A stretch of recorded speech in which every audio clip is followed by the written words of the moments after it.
اللہ اکبر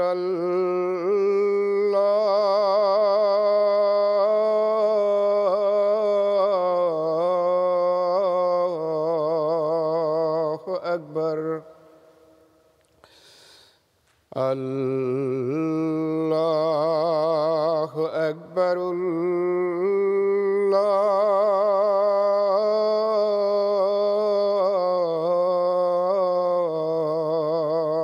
اکبر أشهد أن لا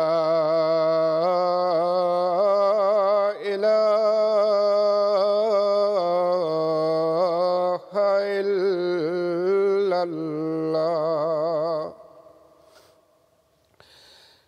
أشهد أن لا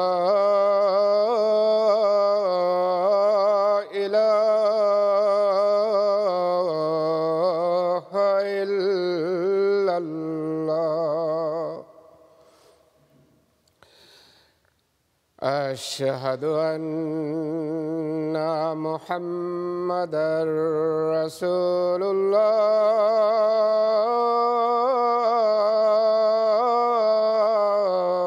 الله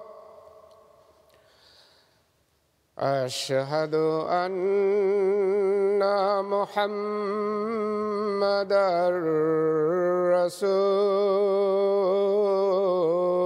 رسول الله حي على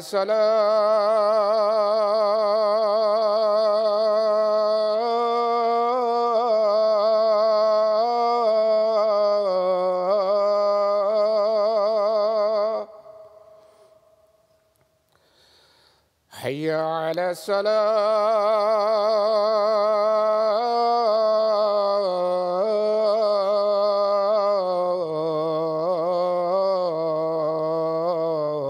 الصلاة حي على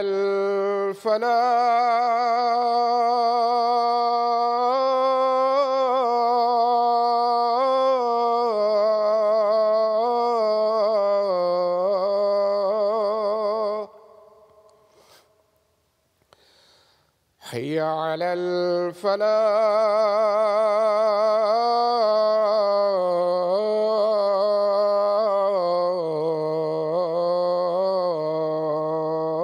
الفلاح الله أكبر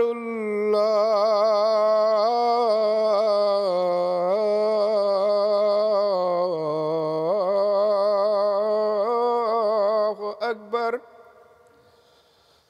لا إله إلا الله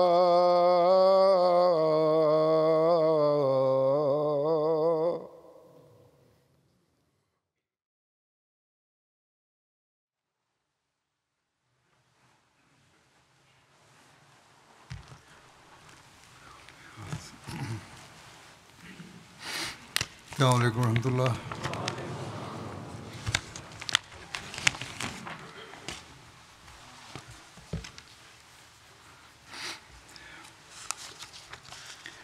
أشهد أن لا إله إلا الله وحده لا شريك له وأشهد أن محمدًا عبده ورسوله أما بعد فأعوذ بالله من الشيطان الرجيم بسم الله الرحمن الرحيم الحمد لله رب العالمين الرحمن الرحيم مالك يوم الدين إياك نعبد وإياك نستعين اهدنا الصراط المستقيم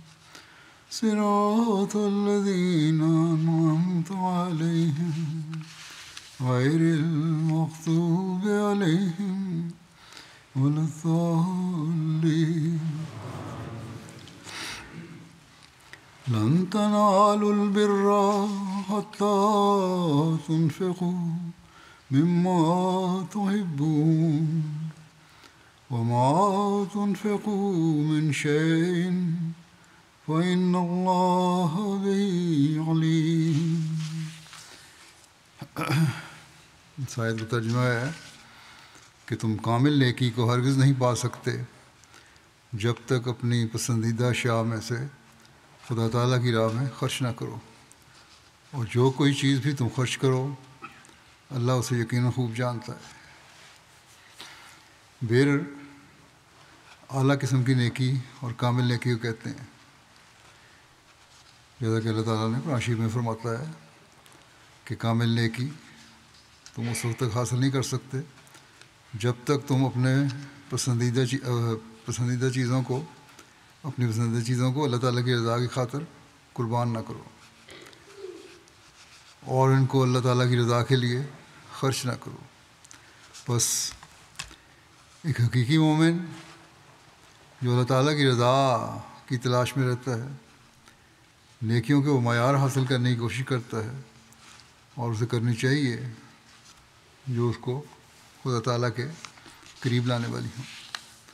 قرآن کریم میں اللہ تعالیٰ کا قرب پانے کے لیے مختلف جگہوں میں مختلف رنگ میں تلقین کی گئی، مختلف نیکیوں کا ذکر کیا گیا، اور اللہ تعالیٰ کی راہ میں مال کے خرچ کو بھی ایک نیکی قرار دیا گیا ہے. اس آیت میں بھی خدا تعالیٰ کی راہ میں خرچ کرنے کو بہت بڑی نیکی قرار دیا گیا ہے، اور فرمایا کہ جس مال یا جس چیز سے تم محبت کرتے ہو اگر وہ خدا تعالیٰ کی راہ میں خرچ کرو گے تو تب یہ بڑی نیکی ہوگی. بے شک اللہ تعالیٰ ہر نیکی کا اجر دیتا ہے جو اس کی رضا حاصل کرنے کے لیے کی جائے، لیکن انسان کو مال سے کیونکہ محبت ہوتی ہے اس لیے اس کی طرف بھی خاص توجہ دلائی گئی ہے. بس ایمان اور سچی نیکی اور قربانی کے اعلیٰ معیار کا ایک معیار اللہ تعالیٰ نے اس قربانی کو مقرر فرمایا ہے جس کو تم پسند کرتے ہو. جیسا فرمایا اس محبت کے بغیر جسے تم نے اصل نیکی وہی ہے کہ تم وہ چیز دو اللہ کی راہ میں جسے تم محبت کرتے ہو، لیکن اللہ تعالیٰ کی رضا کی خاطر اسے قربان کر دیتے ہو. حضرت مسیح موعود علیہ السلام نے اس بارے میں بہت سی جگہوں پر وضاحت فرمائی ہے.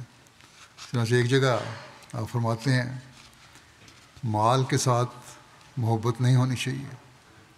بڑا مشکل کام ہے یہ آج کل کے زمانے میں، تو خاص طور پہ فرمایا مال کے ساتھ محبت نہیں ہونی چاہیے.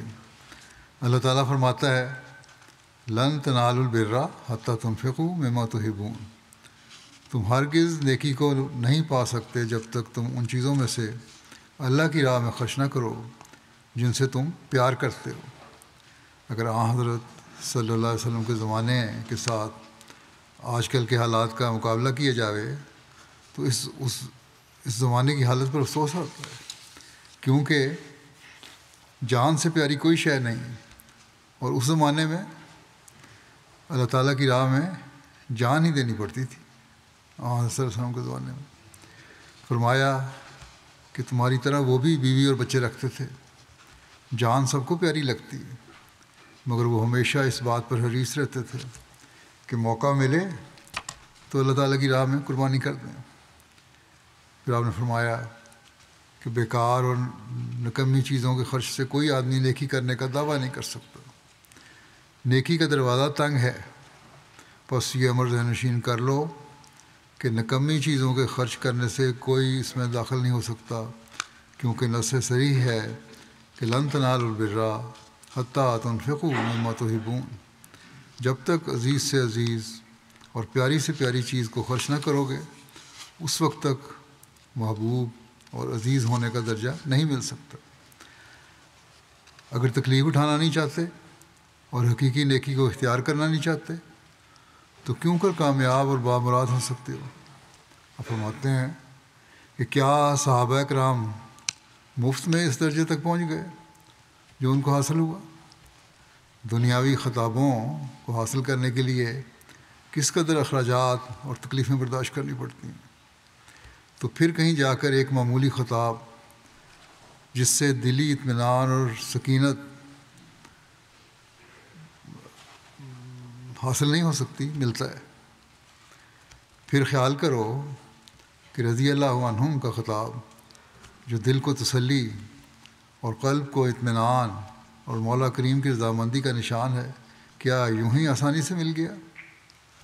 آپ فرماتے ہیں کہ بات یہ ہے کہ خدا تعالیٰ کی رضامندی جو حقیقی خوشی کا موجب ہے حاصل نہیں ہو سکتی جب تک عارضی تکلیفیں برداشت نہ کی جائیں۔ فرمایا خدا ٹھگا نہیں جا سکتا۔ مبارک ہیں وہ لوگ جو رضائے الہی کے حصول کے لیے تکلیف کی پرواہ نہ کریں، کیونکہ ابدی خوشی اور دائمی آرام کی روشنی اس عارضی تکلیف کے بعد مومن کو ملتی ہے۔ پھر آپ فرماتے ہیں دنیا میں انسان مال سے بہت زیادہ محبت کرتا ہے، اسی واسطے علم تعبیر و رویا میں لکھا ہے کہ اگر کوئی شخص دیکھے خواب میں کہ اس نے جگر نکال کر کسی کو دیا ہے تو اس سے مراد مال ہے۔ یہی وجہ ہے کہ حقیقی اتقاء اور ایمان کے حصول کے لیے فرمایا لن تنالوا البر حتیٰ تنفقوا مما تحبون، حقیقی نیکی کو ہرگز نہ پاؤ گے جب تک کہ تم عزیز ترین چیز خرچ نہ کرو گے، کیونکہ مخلوق الہی کے ساتھ ہمدردی اور سلوک کا ایک بڑا حصہ مال کے خرچ کرنے کی ضرورت بتلاتا ہے، اور ابنائے جنس یعنی اپنی قوم کے لوگوں اور مخلوق الہی کی ہمدردی ایک ایسی شے ہے جو ایمان کا دوسرا جز ہے جس کے بدوں ایمان کامل اور راسخ نہیں ہوتا۔ جب تک انسان اثار نہ کرے دوسرے کو نفع کیوں کر پہنچ سکتا ہے؟ نفع پہنچانے کے لیے تو قربانی کرنی پڑتی ہے۔ دوسرے کو نفع رسانی اور ہمدردی کے لیے اثار ضروری شے ہے، اور اس آیت میں لن تنالوا البر حتیٰ تنفقوا مما تحبون میں اسی اثار کی تعلیم اور ہدایت فرمائی گئی ہے۔ بس مال کا اللہ کی راہ میں خرچ کرنا بھی انسان کی سعادت اور تقوی شعاری کا معیار اور محک ہے۔ انہوں نے فرمایا کہ ابو بکر رضی اللہ عنہ کی زندگی میں للہ وقف کا معیار اور محک وہ تھا جو رسول اللہ صلی اللہ علیہ وسلم نے ایک ضرورت بیان کی اور وہ کل اساس البیت لے کر حاضر ہو گئے، گھر کا سارا سامان لے کے حاضر ہو گئے۔ پھر آپ نے نصیحت کرتے ہوئے فرمایا کہ مال سے محبت نہ کرو۔ اللہ تعالیٰ فرماتا ہے لن تنالوا البر حتیٰ تنفقوا مما تحبون، یعنی تم بر تک نہیں پہنچ سکتے، اس حقیقی نیکی تک، کامل نیکی تک نہیں پہنچ سکتے جب تک وہ مال خرچ نہ کرو جس کو تم عزیز رکھتے ہو۔ جیسا کہ میں نے بتایا پہلے کہ بر اس نیکی کو کہتے ہیں جو اعلیٰ قسم کی ہو اور کامل نیکی ہو۔ بس یہ وہ راز ہے جسے آج جماعت احمدیہ کے افراد نے صحیح طور پر سمجھا، اور حضرت مسیح موعود علیہ الصلوۃ والسلام کی تربیت کا یہ اثر ہے کہ آج تک یہ قربانی کے معیار ہم دیکھتے چلے جا رہے ہیں۔ وہ معیار جو صحابہ نے قائم کیے، پھر جن کو حضرت مسیح موعود علیہ الصلوۃ والسلام کے زمانے میں آپ کے قریب رہنے والوں نے اور آپ کے صحابہ نے قائم کیا، پھر اس کے بعد خلافت کے دور میں ہر زمانے میں یہ قربانیاں دیکھتے ہم چلے آتے ہیں۔ اور آج تک یہی قربانیاں ہمیں نظر آ رہی ہیں۔ حضرت صلی اللہ علیہ وسلم نے مالی قربانی کی بہت زیادہ تحریک فرمائی تھی، اور اس بات کو آپ کے صحابہ نے سمجھا اور اس پر خوب عمل کیا۔ ایک روایت میں آتا ہے، حضرت ابن مسعود بیان کرتے ہیں کہ حضرت صلی اللہ علیہ وسلم نے فرمایا، 2 شخصوں کے سوا کسی پر رشک نہیں کرنا چاہیے۔ ایک وہ جس کو اللہ تعالیٰ نے مال دیا اور اس نے اسے راہ حق میں خرچ کر دیا۔ دوسرے وہ آدمی جسے اللہ تعالیٰ نے سمجھ، دانائی اور علم و حکمت دی، جس کی مدد سے وہ لوگوں کے فیصلے کرتا ہے اور لوگوں کو سکھاتا ہے۔ بس یہ معیار تھا جو حضرت صلی اللہ علیہ وسلم نے اپنے صحابہ میں قائم فرمانے کے لیے نصیحت فرمائی، اور یہ قائم ہوا۔ ایک روایت میں آتا ہے جو حضرت ابو مسعود انصاری سے روایت ہے کہ رسول اللہ صلی اللہ علیہ وسلم جب صدقہ کرنے کا ارشاد فرماتے تو ہم میں سے کوئی بازار کو جاتا، وہاں محنت مزدوری کرتا، اسے اجرت کے طور پر 1 مد اناج وغیرہ ملتا ہے۔ مد بھی ایک پیمانہ ہے کچھ چند کلو کے برابر، یا جو چیز بھی ملتی وہ اسے صدقہ کر دیتا۔ یہ کوشش ہوتی کہ ہم نے اس میں حصہ لینا ہے، یہ اس تحریک میں جو حضرت صلی اللہ علیہ وسلم نے فرمائی ہے، اور کما کے حصہ لینا ہے۔ یہ نہیں کہ کسی مانگ کے حصہ لینا ہے، بلکہ محنت کر کے کما کے حصہ لینا ہے۔ راوی بیان کرتے ہیں کہ ان میں سے اب بعضوں کا یہ حال ہے، ان قربانیوں کا اتنا اللہ تعالیٰ نے ان کو اجر دیا کہ اب 1-1 لاکھ درہم ان کے پاس موجود تھے۔ جو مزدوری کر کے چندے دیا کرتے تھے وہ اب لاکھوں کے مالک ہیں۔ تو یہ ہے وہ برکت قربانی کی۔ بس یہی وہ راز ہے جو حضرت صلی اللہ علیہ وسلم نے ہمیں بھی اپنانے کی تلقین فرمائی۔ یہی وہ چیز ہے جس کی اللہ تعالیٰ نے قرآن کریم میں ہمیں نصیحت فرمائی کہ تم اللہ تعالیٰ کی راہ میں خرچ کرو، اور اس میں سے خرچ کرو جس سے تمہیں محبت ہے۔ روایات میں یہ بھی آتا ہے کہ حضرت صلی اللہ علیہ وسلم بعض دفعہ تحریک کرتے تھے چندوں کی، تو صحابہ گھر میں جو کچھ ہوتا لے آتے، اور مختلف چیزوں کے وہاں ڈھیر لگ جاتے۔ تو جماعتی ضرورت کے لیے چندے کی ضرورت ہوتی ہے، مال کی ضرورت ہوتی ہے، چیزوں کی ضرورت ہوتی ہے، اور ہمیشہ سے انبیاء کی جماعت نے اس کو سمجھا اور اپنے اپنے طور پر جس حد تک وہ لوگ قربانی کر سکتے تھے وہ انہوں نے کی۔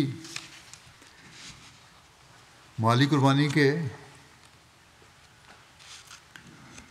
کتنے فضل ہوتے ہیں، اس بارے میں ایک جگہ حضرت صلی اللہ علیہ وسلم نے نصیحت کرتے ہوئے فرمایا، اپنی نسبتی ہمشیرہ حضرت اسماء کو یہ نصیحت فرمائی کہ اللہ کی راہ میں گن گن کر خرچ نہ کیا کرو، ورنہ اللہ تعالیٰ بھی تمہیں گن گن کر ہی دیا کرے گا۔ اپنے روپاؤں کی تھیلی کا منہ بند کر کے کنجوسی سے نہ بیٹھ جاؤ، ورنہ پھر اس کا منہ بند ہی رکھا جائے گا۔ فرمایا کہ جتنی طاقت ہے کھول کر خرچ کرو، اللہ پر توکل کرو، اللہ دیتا چلا جائے گا۔ پھر آپ نے ایک موقع پر فرمایا، حضرت ابو ہریرہ رضی اللہ عنہ سے روایت ہے کہ ہر صبح 2 فرشتے اترتے ہیں، ان میں سے ایک کہتا ہے کہ اے اللہ خرچ کرنے والے سخی کو اور دے، اور اس کے نقش قدم پر چلنے والے اور پیدا کر۔ دوسرا کہتا ہے کہ اللہ روک رکھنے والے کنجوس کو ہلاکت دے اور اس کا مال و متاع برباد کر دے۔ بہرحال یہ راز آج کل احمدیوں کو معلوم ہے۔ بہت ساری مثالیں ہیں جس سے احمدی کی تاریخ بھری پڑی ہے، اور ہر روز اس میں اضافہ ہوتا جا رہا ہے کہ خرچ کرنے والے سخی کی کیا اہمیت ہے۔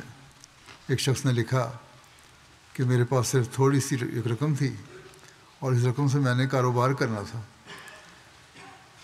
کچھ ضروری چیزیں لینی تھیں، حالات بڑے ناسازگار تھے، اور مجھے سمجھ نہیں آ رہی تھی کہ اس سے کاروبار ہو بھی سکے گا کہ نہیں۔ میرے باپ نے مجھے کہا کہ یہ جتنی رقم ہے تم چندے میں دے دو، اللہ تعالیٰ کی خاطر قربان کر دو۔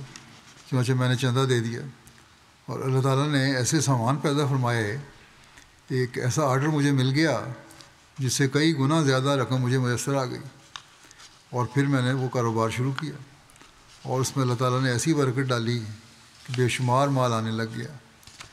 تو یہ تجربات اللہ تعالیٰ اس زمانے میں بھی حضرت مسیح موعود علیہ السلام کے ماننے والوں، آپ کے غلاموں کو ان کے ایمان میں زیادتی کے لیے دکھاتا رہتا ہے۔ حضرت صلی اللہ علیہ وسلم نے مختلف مواقع پر مالی قربانیوں کے لیے بہت زیادہ تحریک فرمائی ہے۔ حضرت حسن رضی اللہ عنہ روایت کرتے ہیں کہ حضرت صلی اللہ علیہ وسلم نے فرمایا، اور یہ حدیث قدسی ہے، یعنی اللہ تعالیٰ کے حوالے سے آپ نے یہ بیان فرمایا کہ اللہ تعالیٰ فرماتا ہے کہ اے آدم کے بیٹے، تو اپنا خزانہ میرے پاس جمع کر کے مطمئن ہو جا، نہ آگ لگنے کا خطرہ ہے، نہ پانی میں ڈوبنے کا اندیشہ ہے، اور نہ کسی چور کی چوری کا ڈر ہے۔ میرے پاس رکھا گیا خزانہ پورا تجھے دوں گا اس دن جب کہ تو اس کا سب سے زیادہ محتاج ہوگا۔ یعنی مرنے کے بعد کی زندگی، جب انسان کو کوئی پتہ نہیں ہوتا اس کے ساتھ کیا سلوک ہونا ہے، اس کو اپنی نیکیوں کو تو پتہ نہیں ہوتا، اس وقت اللہ تعالیٰ فرماتا ہے کہ تمہاری قربانیاں جو ہیں میں تمہیں ان کا اجر دوں گا، اور اس کے ذریعے سے تمہاری بخشش کے ضمان ہو جائیں گے۔ یہ ہے وہ سودا جو اللہ تعالیٰ ایک مومن سے کرتا ہے۔ حضرت مسیح موعود علیہ السلام ایک جگہ فرماتے ہیں، میں یقیناً سمجھتا ہوں کہ بخل اور ایمان ایک دل میں جمع نہیں ہو سکتے۔ جو شخص سچے دل سے خدا تعالیٰ پر ایمان لاتا ہے، وہ اپنا مال صرف اس مال کو نہیں سمجھتا جو اس کے صندوق میں بند ہے، بلکہ وہ خدا تعالیٰ کے تمام خزائن کو اپنے خزائن سمجھتا ہے، اور امساک اس سے اس طرح دور ہو جاتا ہے، یعنی کنجوسی اس سے دور ہو جاتی ہے جیسا کہ روشنی سے تاریکی دور ہو جاتی ہے۔ پھر آپ نے فرمایا کہ قوم کو چاہیے کہ ہر طرح سے اس سلسلے کی خدمت بجائے لاوے، مالی طرح پر بھی خدمت کی بجاوری میں کوتاہی نہیں ہونی چاہیے۔ دیکھو، دنیا میں کوئی سلسلہ بغیر چندے کے نہیں چلتا۔ رسول کریم صلی اللہ علیہ وسلم، حضرت موسیٰ علیہ السلام، حضرت عیسیٰ علیہ السلام، سب رسولوں کے وقت چندے جمع کیے گئے۔ بس ہماری جماعت کے لوگوں کو بھی اس امر کا خیال ضروری ہے۔ اگر یہ لوگ التزام سے ایک ایک پیسہ بھی سال بھر میں دیں تو بہت کچھ ہو سکتا ہے۔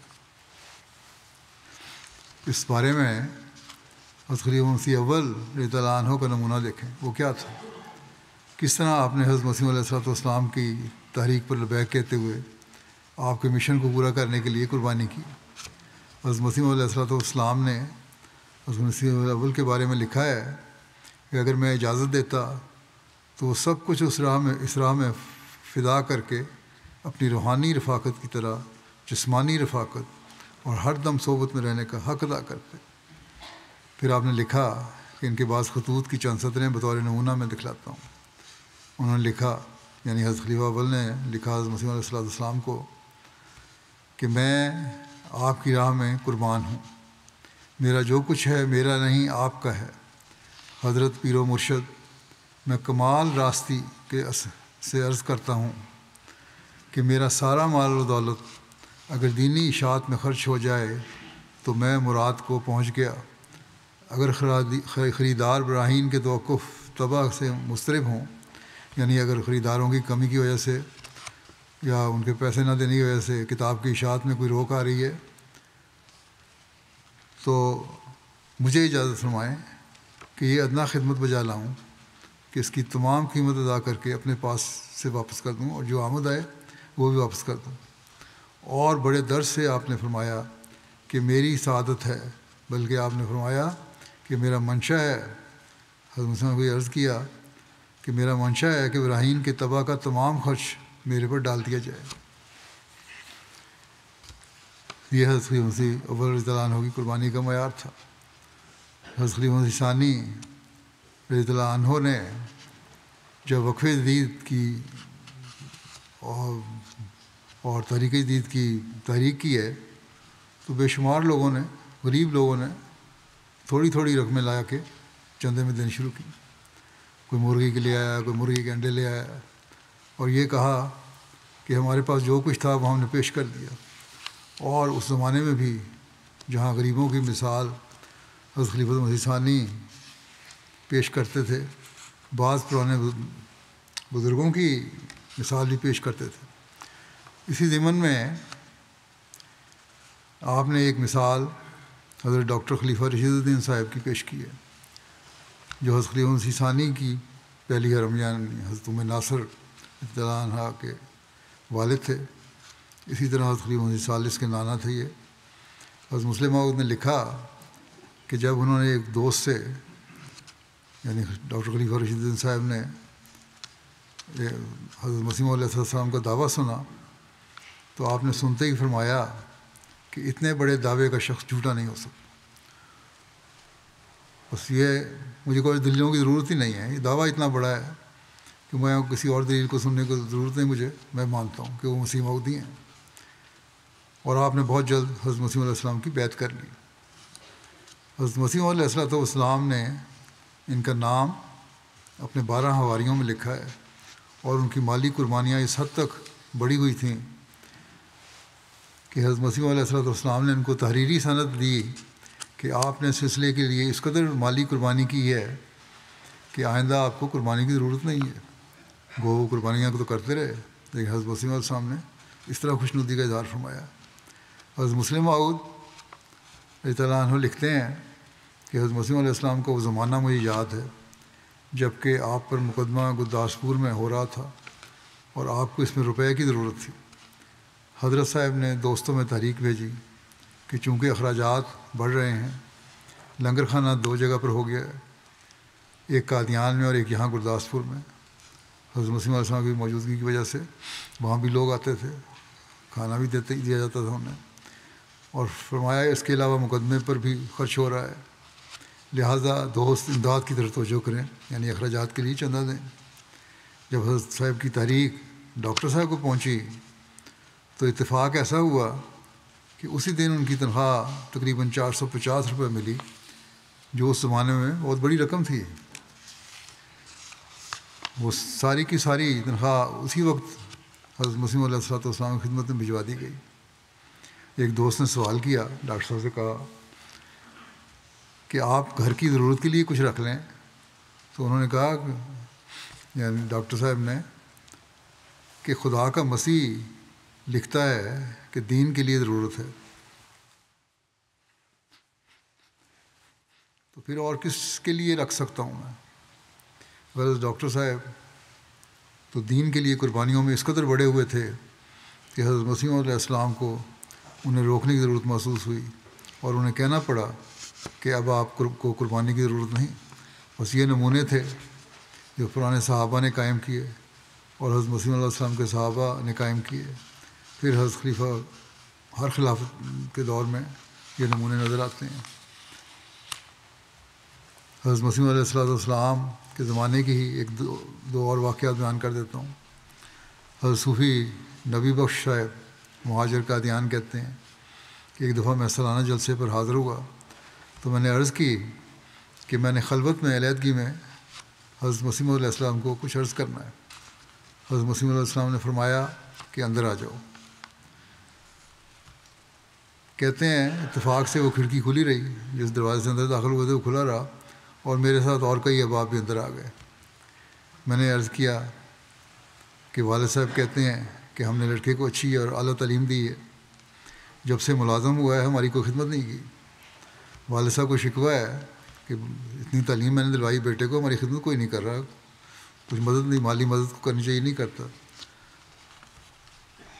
تو یہ کہتے ہیں کہ میں نے عرض کیا حضرت مسیح علیہ السلام کو کہ باپ یہ کہتا ہے کہ میری اعلیٰ تعلیم دی اور خدمت کوئی نہیں کر رہے، اور بیوی کہتی ہے کہ اچھا احمدی ہوا ہے کہ جو کچھ میرے پاس زیور تھا وہ بھی بک گیا، ہر چیز جا کے چندے میں دے دیتا ہے۔ شاید گھر کو چلانے کے لیے ان کو زیور بیچنا پڑتا ہو، یا ضرورت کے وقت کوئی ایسی بات آ جاتی ہو جہاں زیور بیچنا ہو۔ اس بات بیوی کو شکوہ تھا۔ کہنے لگے کہ باپ کو بھی شکوہ ہے، بیوی کو بھی شکوہ ہے۔ اور پھر حضرت مسیح علیہ السلام کی خدمت میں عرض کرتے ہیں کہ یہاں میں دیکھتا ہوں، اب میں قادیان آیا ہوں، یہاں کے نظارے دیکھ رہا ہوں کہ اس سلسلے کی خدمت کے لیے آپ کے مرید ہزاروں روپیہ قربان کر دیتے ہیں، اور آپ دعا فرمائیں کہ اللہ تعالیٰ مجھے دگنی تگنی تنخواہ دے تو میں آپ کی خدمت کر سکوں۔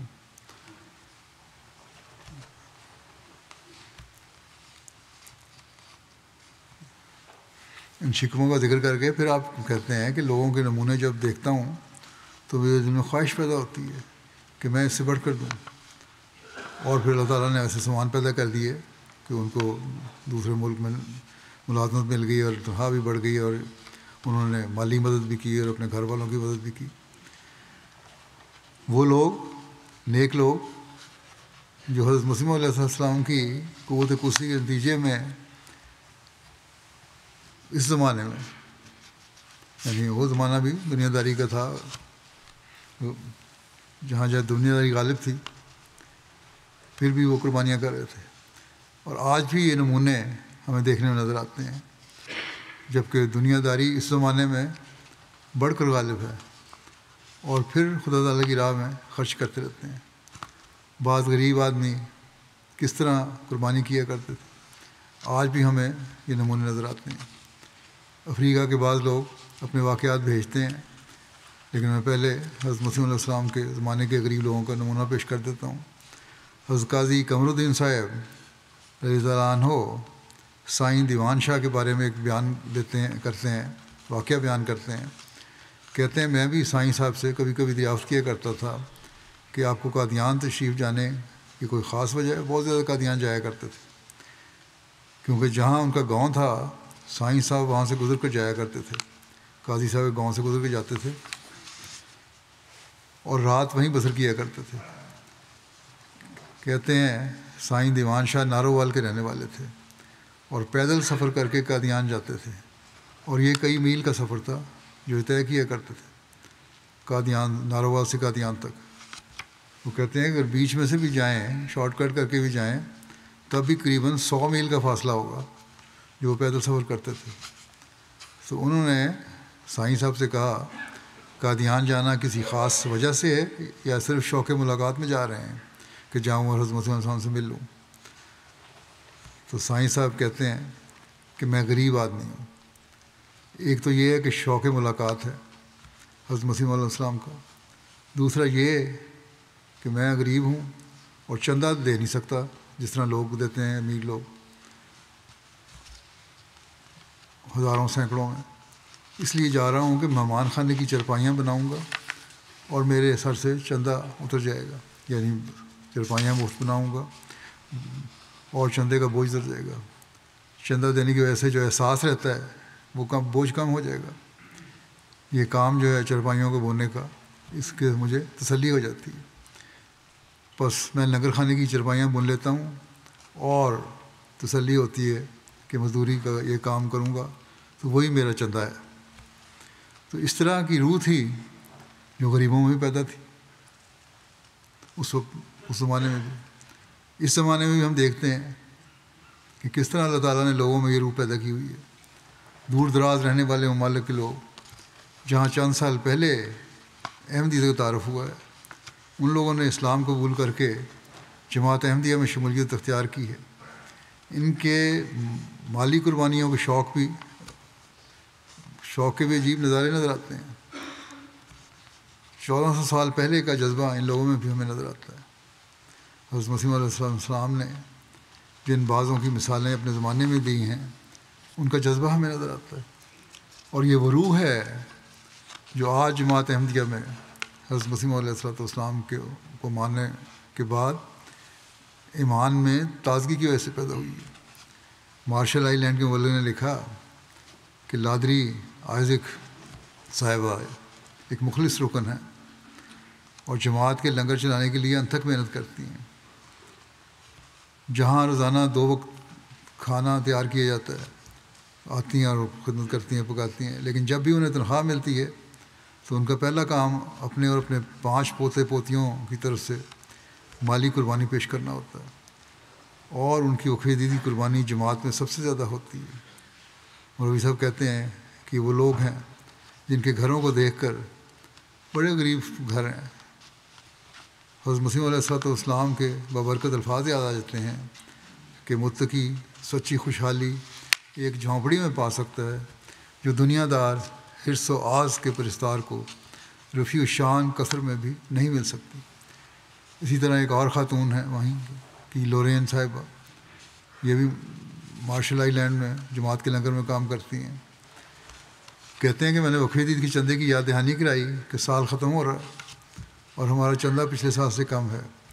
اس کے بعد کہتے ہیں کہ جمعے کے بعد نورین صاحبہ دفتر میں آئیں اور اپنے بقرعید کا چندہ پیش کیا تاکہ ہم پچھلے سال کا ہدف حاصل کر سکیں یا اس سے زیادہ کر سکیں۔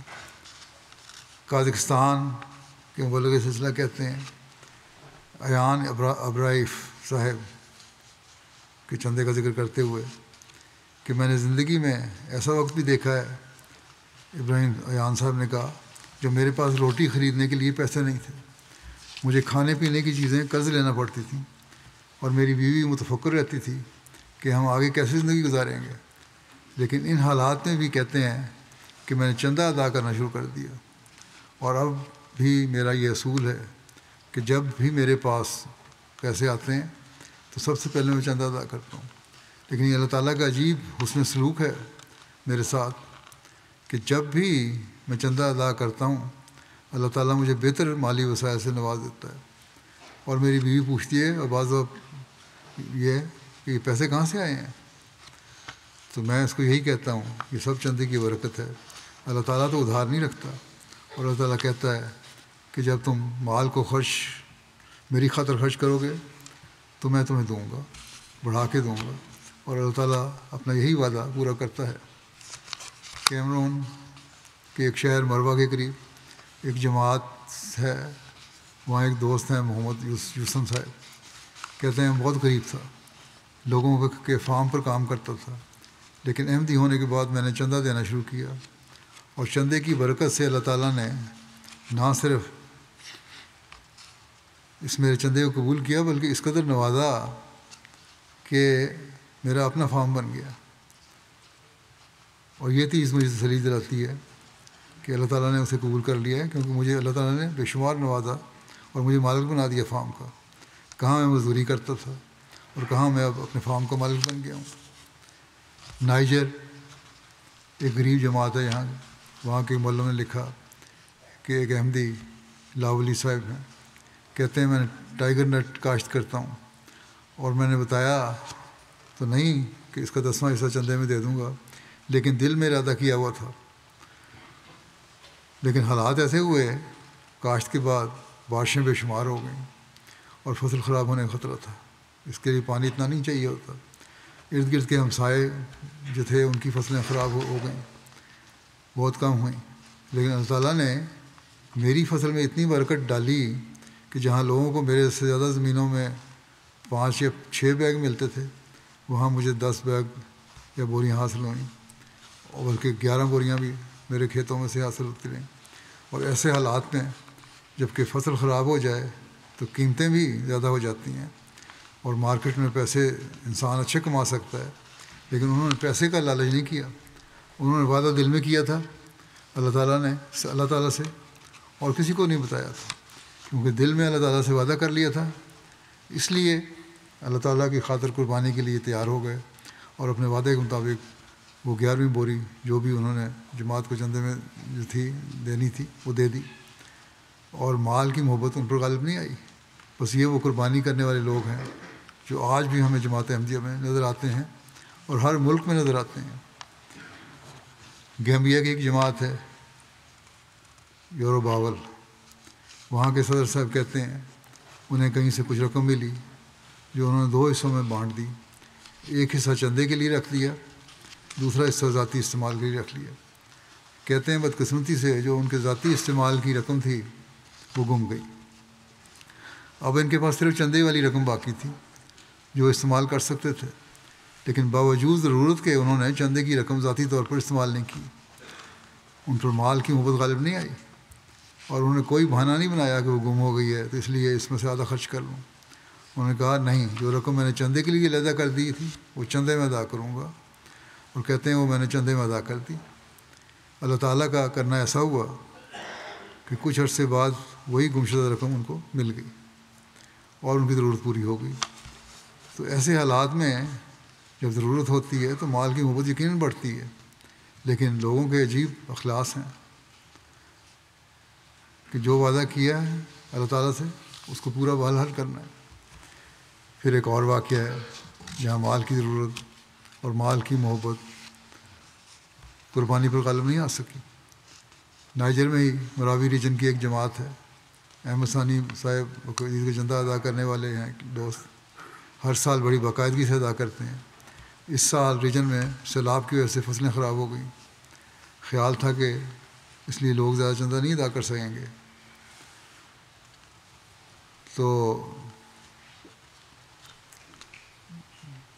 لیکن انہوں نے یعنی ثانی صاحب نے کہا کہ بے شک زیادہ بارشوں کی وجہ سے اور سیلاب کی وجہ سے فصلیں خراب ہو گئی تھیں، بے شک سیلاب کی وجہ سے فصلیں تو اچھی نہیں ہوئیں، لیکن اس وجہ سے وہ چندے میں کمی نہیں کریں گے، اور جتنا چندہ وہ پہلے دیتے تھے اس سے بڑھ کر دیا انہوں نے۔ پھر ایک اور قصہ ہے کہ ضرورت کے باوجود قربانی کو ترجیح دی۔ نائجر میں جماعت ہے ڈبسو، وہاں بارشیں کم ہوئیں جس کا فصلوں پر بہت برا اثر پڑا، کہیں بارشیں زیادہ ہو رہی ہیں کہیں کم ہو رہی ہیں، آفات ہیں۔ اکثر لوگ جماعتیں جو ہماری افریقہ میں دیہاتی جماعتیں ہیں، دوسرے وہاں ملک کی سیاسی صورتحال بھی آج کل بہت خراب ہے، مہنگائی میں شدید اضافہ ہوا ہے۔ یہ صورتحال دیکھ کر معلم کہتے ہیں کہ مجھے پریشانی تھی کہ ان لوگوں کے پاس تو پیسے نہیں ہیں، وہ چندہ کہاں سے دیں گے، لیکن جب گاؤں والوں کو بتایا کہ وہ عید کا سال بھی ختم ہو رہا ہے، تو وہاں ایک شافی صاحب ہیں، شافی انگو صاحب، انہوں نے کھڑے ہو کر کہا کہ ہر سال ہم باقاعدگی سے چندہ دیتے ہیں، اور کوئی ایسا سال نہیں ہوا جب اللہ تعالیٰ نے ہمیں بڑھ کر نہ لٹایا ہو، اس لیے چندے کی برکت سے اللہ تعالیٰ ہمیں نوازتا ہے اور ہمارے معاشی حالات بھی ٹھیک ہوتے ہیں، باوجود تنگی کے ہم بہتر ہوتے ہیں، اس لیے ہم پیچھے نہیں ہٹیں گے، ہم چندہ ادا کریں گے، اور انہوں نے ادا کیا۔ یہاں بھی وہی بات ہے کہ مال کی محبت ان پر غالب نہیں آئی۔ تنزانیہ میں ایک دوست ہیں ابراہیم صاحب، کہتے ہیں جب مجھے چندے کی برکت کا علم ہوا تو میں نے ہر ماہ ایک مخصوص حصہ مالی قربانی کے لیے مقرر کر دیا، اور اس کی برکت سے میرے کام میں اضافہ ہوتا رہا، اللہ تعالیٰ میرے رزق میں اضافہ کرتا رہا۔ کہتے ہیں کہ ایک دفعہ چندے کے لیے مولم نے مجھے کہا تو میرے پاس کچھ رقم تھی جو میں نے ایک کام کے لیے رکھی ہوئی تھی، کاروبار تھا اس کے لیے وہ رقم رکھی ہوئی تھی، لیکن تاریخ ہونے پر میں نے وہ چندے میں دے دی، اور اگلے دن فون کر کے اس مال بیچنے والا جس سے میں نے خریدنا تھا اس کو میں نے کہا کہ میرے پاس اب پیسے نہیں ہیں، اس لیے میں تمہارے سے مال نہیں اٹھا سکوں گا جو میں نے لینا تھا۔ اس پر اس نے مجھے کہا کہ کوئی بات نہیں، تمہارا مال جو تم نے لینا تھا اس کی آدھی رقم تو ادا ہو چکی ہے، اور باقی پیسے بعد میں دے دینا تم۔ کہتے ہیں مجھے یہ تو نہیں پتہ کہ آدھی رقم کہاں سے ادا کی، کس نے ادا کی، آج تک مجھے یہ رات سمجھ نہیں آیا۔ تو اللہ تعالیٰ کبھی اس طرح بھی مدد کر دیتا ہے، پتہ ہی نہیں لگتا۔ بعضوں کو اللہ تعالیٰ نے مالی قربانیاں کرنے سے نوکریاں دلوا دیں۔ چیک ریپبلک سے خادم بتاتے ہیں، لوکل آدمی ہیں وہاں کے چیک ریپبلک کے، کہ کس طرح اللہ تعالیٰ مجھے مالی قربانی کا فلسفہ سمجھا رہا ہے۔ کہتے ہیں مجھے مالی قربانی کی بدولت ایک نئی روحانی زندگی عطا ہوئی ہے۔ میں اپنے ساتھی طلباء کو دیکھتا ہوں، وہ پریشانیوں میں گرفتار ہیں، لیکن میں بڑے سکون میں ہوں۔ جہاں ہر ایک پیسے جمع کرنے میں مصروف ہے، وہاں خدا کے فضل سے میری عادت یہ بن چکی ہے کہ جو بھی پیسہ ہاتھ میں آتا ہے وہ خدا کی راہ میں قربان کر دیتا ہوں۔ میرے دوست کہتے ہیں اس کا کوئی فائدہ نہیں ہے، مگر میرا خدا گواہ ہے کہ میری زندگی اس سے وابستہ ہے۔ کہتے ہیں میں اپنی فیلڈ میں نوکری کی تلاش میں تھا، مشکل پیش آ رہی تھی، خدا کے فضل سے چندے کی برکت سے وہ دور ہو گئی، رہائش نہیں تھی، اللہ تعالیٰ نے رہائش کا انتظام فرما دیا۔ کہتے ہیں کہ پہلے میری جیب ہر وقت خالی رہتی تھی، لیکن اب میری جیب اللہ تعالیٰ کے فضل سے ہر وقت بھری رہتی ہے، چندے بھی دیتا ہوں تو اللہ تعالیٰ پھر کہیں سے بھر دیتا ہے۔ انڈیا سے وہاں کے ایک انسپیکٹر صاحب لکھتے ہیں، ایک دوست ہیں ان کا وقف جدید کا چندہ 24,000 تھا، چند دن رہ گئے تھے، انہوں نے کہا کہ میرے پاس کچھ رقم ہے لیکن ایک اہم کام میں نے یہ دینی ہے رقم، تو میں نے کہا کہ وقف جدید کا سال ہے، کہا آخر ہے، آپ دیکھ لیں جو بھی آپ مناسب سمجھتے ہیں، دینی ہے یا بعد میں دینی ہے۔ تو انہوں نے کہا کہ اللہ پر توکل کرتا ہوں، اور رقم چندے کی ادائیگی میں دے دی۔ دوسرے دن ایک مسعود کو فون آیا کہ ایک بہت بڑی رقم کہیں پھنسی ہوئی تھی کاروبار کی، وہ اچانک مل گئی ہے، اور پوری رقم تو نہیں ملی لیکن اس میں سے 50,000 مل گئے ہیں، اور باقی کا بھی دینے والے نے وعدہ کیا کہ جلدی دے دوں گا۔ تو اللہ تعالیٰ نے دیکھیں اس کو کہا کہ اچھا تم میری خاطر مال کی محبت کو چھوڑ رہے ہو، اور ذاتی ضروریات کو چھوڑ رہے ہو، جماعتی ضروریات کو پورا کرنے کی کوشش کر رہے ہو، تو میں تمہاری مدد کرتا ہوں۔ تو اس طرح اللہ تعالیٰ مدد کرتا ہے۔ جماعت احمدیہ میں اللہ تعالیٰ کے فضل سے یہ جو اخراجات ہو رہے ہیں، حضرت مسیح علیہ السلام نے جس طرح فرمایا کہ کوئی دنیا میں نبی نہیں گزرا جس نے جماعتی نظام کو چلانے کے لیے مالی تحریک نہ کی ہو۔ جماعت احمدیہ میں بھی جماعتی نظام کو چلانے کے لیے تحریکات کرنی پڑتی ہیں۔ ہماری دنیا میں جتنے مشن ہیں، تحریک جدید اور وقفید کے چندے جو ہیں وہی خالصتاً مرکز میں آتے ہیں، باقی تو مقامی ملکوں میں ہی خرچ ہو جاتا ہے۔ لیکن افریقن ممالک میں اتنے لوگ امیر نہیں ہیں، باوجود اس کے وہ چندہ دیتے ہیں، لیکن اخراجات بہت زیادہ ہیں۔ مشن ہاؤس ہیں، مساجد ہیں جو چل رہی ہیں۔ افریقہ میں اس وقت 7,953 مساجد بن چکی ہیں اور 306 مساجد زیر تعمیر ہیں، اور اسی طرح ہر سال درجنوں مساجد کا منصوبہ بنایا جاتا ہے۔ 1860 مشن ہاؤس چل رہے ہیں، کچھ کرائے پہ بھی ہیں، کچھ اپنے مرکزی مبلغین 400 کی تعداد میں ہیں وہاں کام کر رہے ہیں۔ 2000 سے زیادہ معلمین کام کر رہے ہیں۔ پھر قادیان ہے، پھر ساؤتھ امریکہ کے ملکوں میں، جزائر میں مرکز سے خرچ کیا جاتا ہے، وہاں ان کے اخراجات پورے نہیں ہوتے۔ مشن کے اخراجات پورے کرنے کے لیے رننگ ایکسپینڈیچر بہت زیادہ ہوتے ہیں۔ لٹریچر کی تقسیم کے لیے اخراجات ہیں۔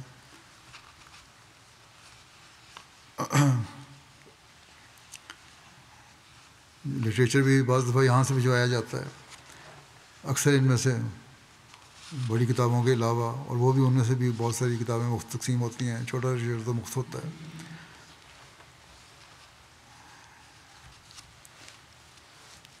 کچھ لوگ وہاں اشاعت بھی ہوتی ہے کچھ لٹریچر کی۔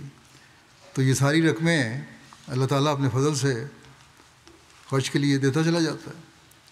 بعض دفعہ سمجھ نہیں آتی کہ اتنے وسیع پروگرام ہیں، اتنے اخراجات ہو رہے ہیں اور آمد تھوڑی ہے۔ اب تحریک جدید اور وقفید کے چندے کو اگر ملا لیں جو خالصتاً مرکز میں آتا ہے تو وہ تقریباً 30 سے 31 ملین پاؤنڈ بنتا ہے، لیکن اللہ تعالیٰ کے فضل سے یہ خرچ ہے جو 106 ممالک کے مشن کو سالانہ گرانٹ دی جا رہی ہے، وہی تقریباً اس کے برابر ہے۔ پھر جامعات ہیں، ان میں کئی ملین خرچ ہوتے ہیں، ان کی گرانٹ دی جاتی ہے۔ MTA ہے، اس پہ کئی ملین خرچ ہوتے ہیں۔ پھر مرکز کے اخراجات ہیں۔ تو یہ خرچے اللہ تعالیٰ اس طرح پورے کرتا ہے کہ سمجھ نہیں آتی کس طرح پورے کر رہا ہے۔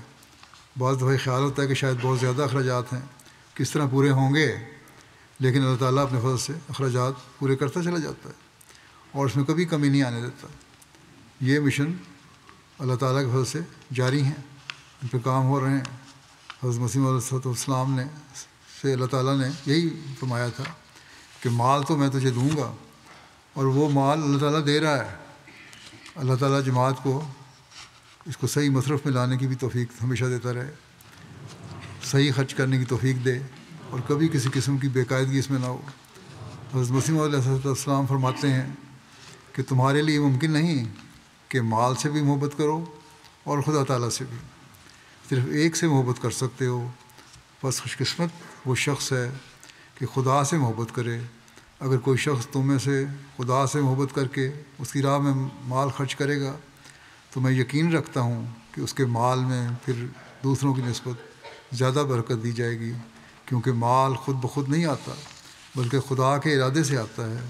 بس جو شخص خدا کے لیے بعض حصہ مال کا چھوڑتا ہے وہ ضرور اسے پائے گا، لیکن جو شخص مال سے محبت کر کے خدا کی راہ میں خدمت بجا نہیں لاتا جو بجا لانی چاہیے تو وہ ضرور اس مال کو کھوئے گا۔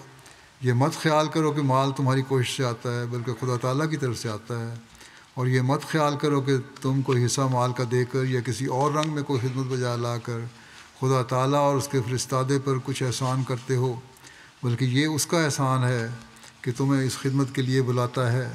اور میں سچ سچ کہتا ہوں کہ اگر تم سب مجھے چھوڑ دو اور خدمت اور امداد سے پہلو تہی کر لو تو وہ ایک قوم پیدا کر دے گا کہ اس کی خدمت بجائے لائے گی۔ تم یقیناً سمجھو کہ یہ کام آسمان سے ہے اور تمہاری خدمت صرف تمہاری بھلائی کے لیے ہے۔ بس ایسا نہ ہو کہ تم دل میں تکبر کرو اور یہ خیال کرو کہ ہم خدمت مالی یا کسی قسم کی خدمت بھی کرتے ہیں۔ میں بار بار تمہیں کہتا ہوں کہ کوئی خدا تمہاری خدمتوں کا ذرا محتاج نہیں، ہاں تم پر یہ اس کا فضل ہے کہ تم کو اس خدمت کا موقع دیتا ہے. بس یہ وہ احساس ہے، یہ وہ سوچ ہے جو حضرت مسیح علیہ السلام نے جماعت نے پیدا کی، اور اللہ تعالیٰ کی فضل سے آج 130-35 سال سے کا عرصہ گزرنے کے باوجود یہ جذبہ جماعت احمدیہ کے افراد میں موجود ہے، جو نوجوانوں میں بھی، نئے آنے والوں میں بھی، اور وہ قربانیاں کرتے چلے جا رہے ہیں، جن کے چند واقعات میں نے بیان کیے ہیں کہ کس طرح انہوں نے اس روح کو سمجھا کہ اللہ تعالیٰ ان کے مال میں برکت دیتا ہے، اور اس کے لیے وہ ہر قربانی کے لیے تیار ہوتے ہیں. اللہ تعالیٰ ان سب کے اموال و نفوس میں برکت ڈالے. اس کے ساتھ ہی میں ایک رپورٹ بھی پیش کروں گا جو اس سال وقف عید کے چندے کی رپورٹ ہے، جس سے پتہ لگتا ہے کہ اس سال اللہ تعالیٰ کے فضل سے جماعت نے کس حد تک قربانیاں دی ہیں.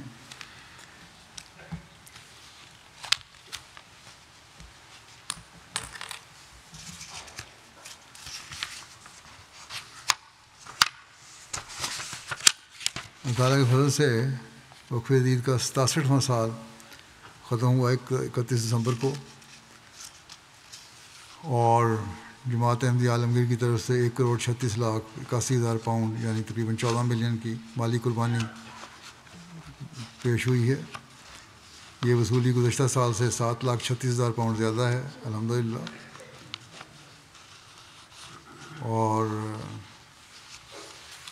اس میں قربانیوں میں کے لحاظ سے، رقموں کے لحاظ سے اول نمبر پہ برطانیہ ہے. ان کا اور کینیڈا کا بڑا سخت مقابلہ ہے. کینیڈا نے بھی بہت اضافہ کیا اپنی قربانیوں میں، لیکن برطانیہ سے بھی پیچھے ہی ہیں. پھر نمبر 3 پہ جرمنی ہے، پھر امریکہ، پھر بھارت، پھر آسٹریلیا، مڈل ایسٹ کی ایک جماعت ہے، پھر انڈونیشیا ہے، اور پھر مڈل ایسٹ کی جماعت ہے، پھر بیلجیم ہے.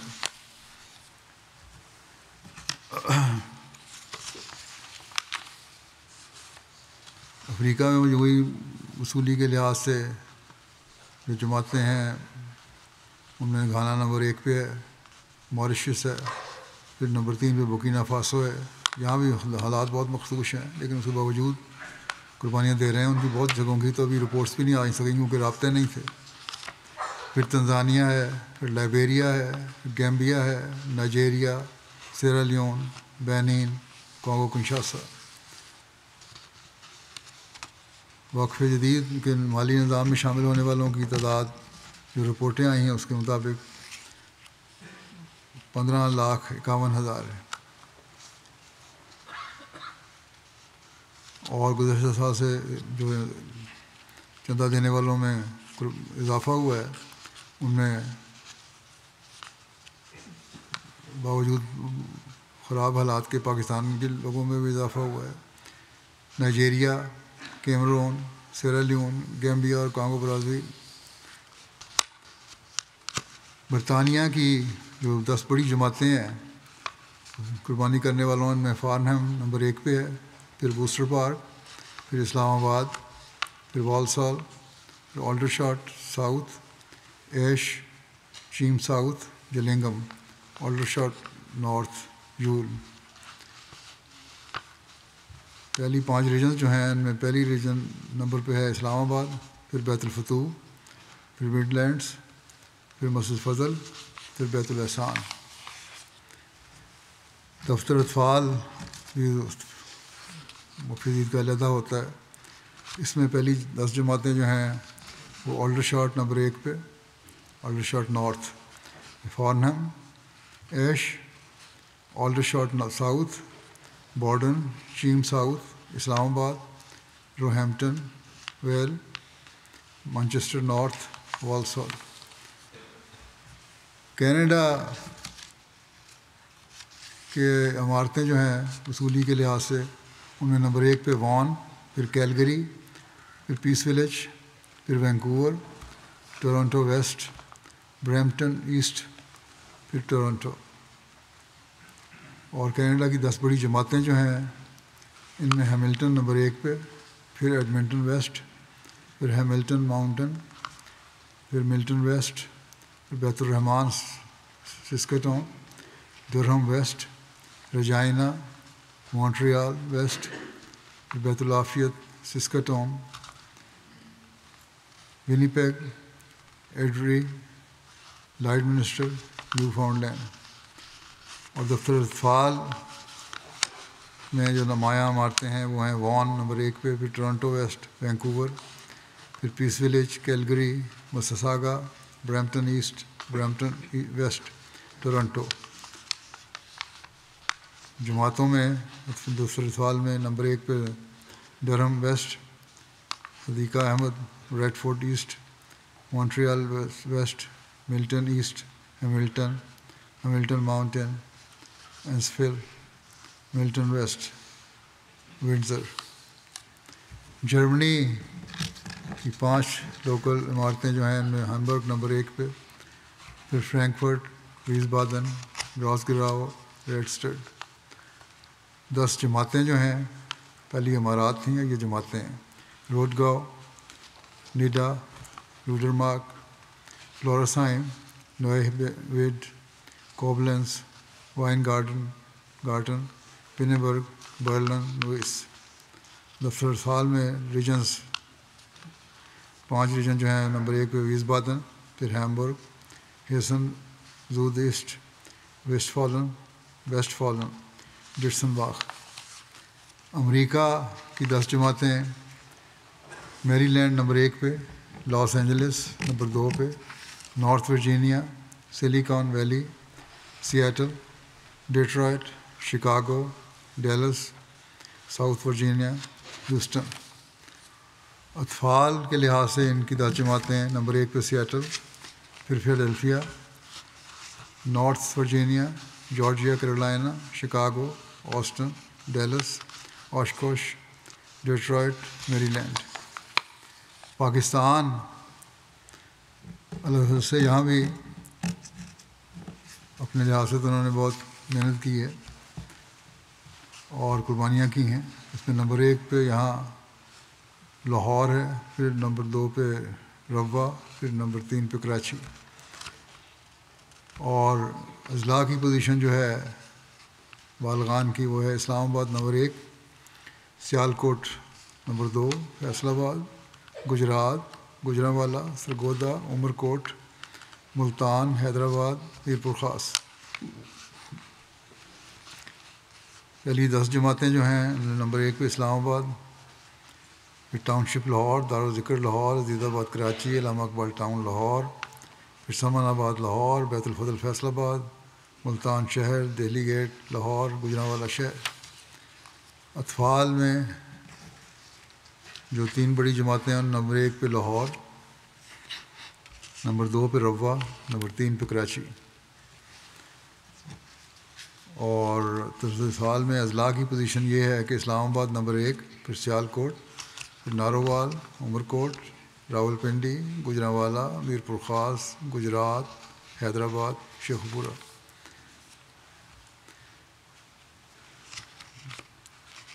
بعض غیر معمولی مساعی کرنے والی مجالس جماعتیں بھی ہیں. بھارت کی پہلی 10 جماعتوں میں صوبہ جات میں کیرالہ نمبر 1 پہ، پھر تامل ناڈو، جموں کشمیر، پھر کرناٹکا، تلنگانہ، اڑیسہ، پنجاب، ویسٹ بنگال، مہاراشٹرا، اتر پردیش. 10 جماعتیں جو ہیں ان میں نمبر 1 پہ کوئمبٹور، نمبر 2 پہ قادیان، پھر حیدرآباد، پھر کالیکٹ، منجیری، بنگلور، میلاپلایام، کلکتہ، کیرن، کیرلائی.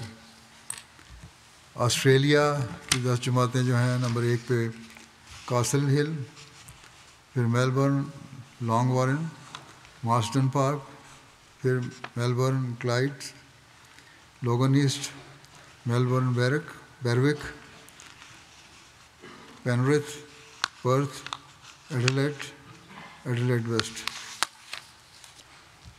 بالغان میں آسٹریلیا کی جماعتیں جو ہیں کاسل ہل نمبر 1 پہ، پھر Melbourne, Langwarrin, Marsden Park, Logan East, Melbourne Berwick, Melbourne Clyde, Penrith, Perth, Adelaide West اور بلیک ٹاؤن۔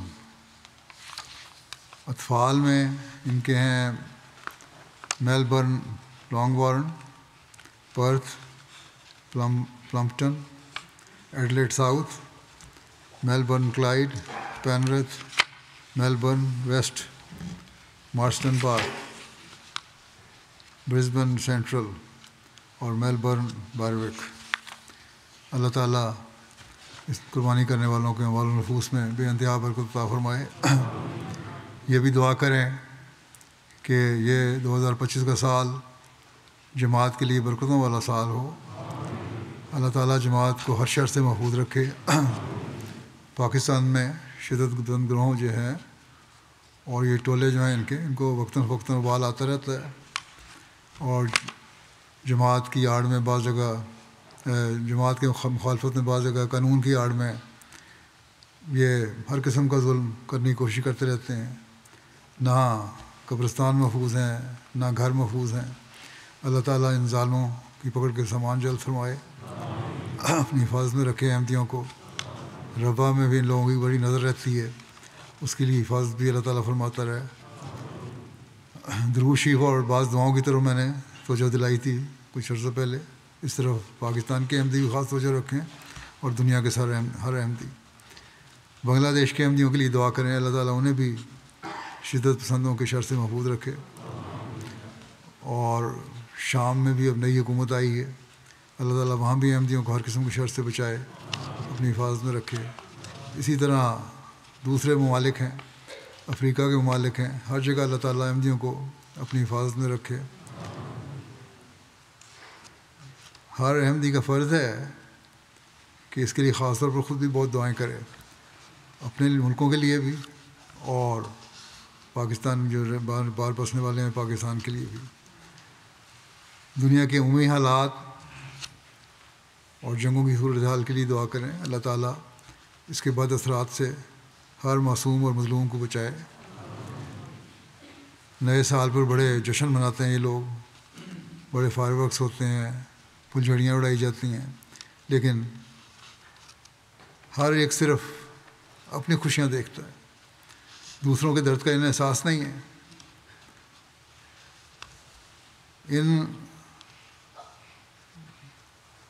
ان پر یہ غریب لوگ جو ہیں، غریب قومیں جو ہیں، مظلوم لوگ جو ہیں، طاقتور قومیں ان پر ظلم کرتی چلی جا رہی ہیں۔ اللہ تعالیٰ اس سال میں ان سب طاقتور قوموں کے منصوبے بھی خاک میں ملا دے، اور اللہ تعالیٰ کی وحدانیت کو ہم دنیا میں قائم ہوتا دیکھیں۔ اللہ تعالیٰ ہمیں بھی اس کی توفیق عطا فرمائے۔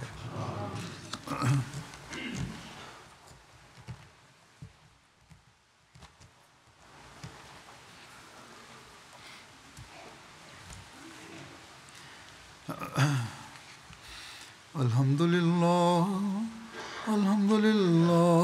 نحمده ونستعينه ونستغفره ونؤمن به ونتوكل عليه ونعوذ بالله من شرور أنفسنا ومن سيئات أعمالنا من يهده الله فلا مضل له ومن يضلل فلا هادي له ونشهد أن لا إله إلا الله ونشهد أن محمدا عبده ورسوله عباد الله رحمكم الله إن الله يأمر بالعدل والإحسان وإيتاء ذي القربى وينهى عن الفحشاء والمنكر والبغي